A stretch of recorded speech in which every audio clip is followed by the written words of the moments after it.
فتح خط جديد يربط بين العباضلة وبشار على طول 100 كيلومتر هو جديد المؤسسة الوطنية للنقل بالسكك الحديدية. ينتظر دخوله حيز الخدمة في الأيام القليلة المقبلة مع توفير جميع الشروط.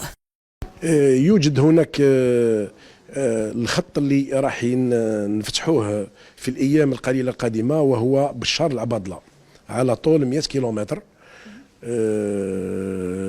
احنا الشركة الوطنية للنقل بالسكك الحديدية وفرت جميع الشروط من أجل دخول حيز الخدمة، الوسائل العتاد اللازم من أجل الاستغلال وتوظيف وتكوين العنصر البشري على مستوى العباضلة وبشار من أجل الاستغلال الأمثل لهذا القطار اللي راح يربط بشار مع العباضلة، ومن خلاله العباضلة بشار حتى الوهران.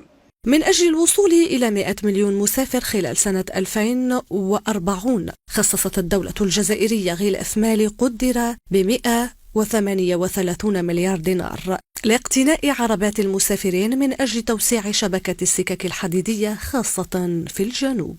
الدولة الجزائرية خصصت كشطر أول من غلاف مالي يقدر ب 378 مليار دينار من أجل هذا الغلاف المالي اللي يقدر ب 138 مليار دينار من أجل اقتناء تقريبا 400 عربة لنقل المسافرين و60 قاطرة من أجل استغلال الأمثل والجيد للتوسع اللي راح تشهد الشبكة اللي حاليا راهي 4700 كيلومتر، راح نوصلوا في السنوات المقبلة إلى 12000 كيلومتر.